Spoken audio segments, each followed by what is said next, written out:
we have encountered some deals before where the family needs to sell the house, right, in order to put mom or dad into assisted living because they're getting government assistance. So why don't you just quickly talk about what happens after the fact, right? The leaning and all that stuff and how that all works. We've encountered that quite a bit.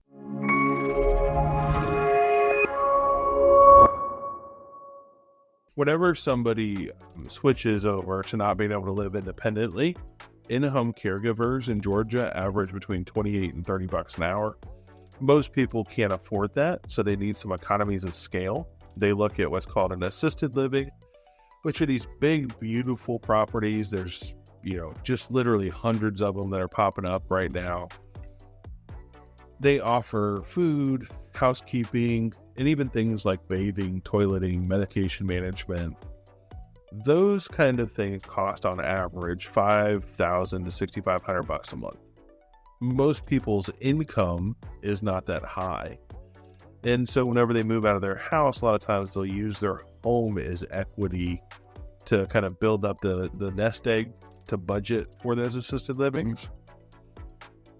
The big problem that people run into is you can't qualify for government benefits that help subsidize like nursing homes and still have rental income coming from your house, because they take your income whenever you go on government benefits. The income you get from renting your house would just go to the state essentially. And so what we help people do if they're in that situation is protect the equity in their home and their ability to rent it later. But you guys out there that are doing kind of wholesaling realize that a one-door rental business isn't really profitable. No. It's a bunch of nightmares, a lot of turnover, the AC breaks, the roof breaks, the garbage disposal breaks, whatever. It's just hard to be profitable on like kind of what I'm calling one door, one property. Right. So we actually push most people away from the idea that they're going to rent it unless they have experience in it. And then the problem is if you sell it, the equity in the home often puts you over what are called asset limits. So if you have more than about $155,000 as a couple, you can't qualify for Medicaid in most states. And so most people at that age have more than that in equity in their home.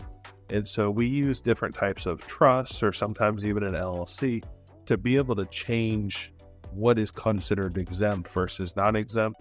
Mm-hmm. So if you are somebody that's trying to do a deal with somebody moving into an assisted living, connecting them with an elder law attorney and making sure that it takes that stress away from them where they're still going to get the benefits, that the money's protected, can definitely help you have a value add of working with you versus the other people that they're getting mailers from or connecting with. The big issue is if they go into like a nursing home on Medicaid and they still have their house, there's no money cash flow left over from their income to pay the mortgage. So then the kids usually end up having to pay that. And then the state puts a lien on that title that says whatever we've paid, which remember we talked about assisted living being like $5,000 to $6,500. Mm-hmm.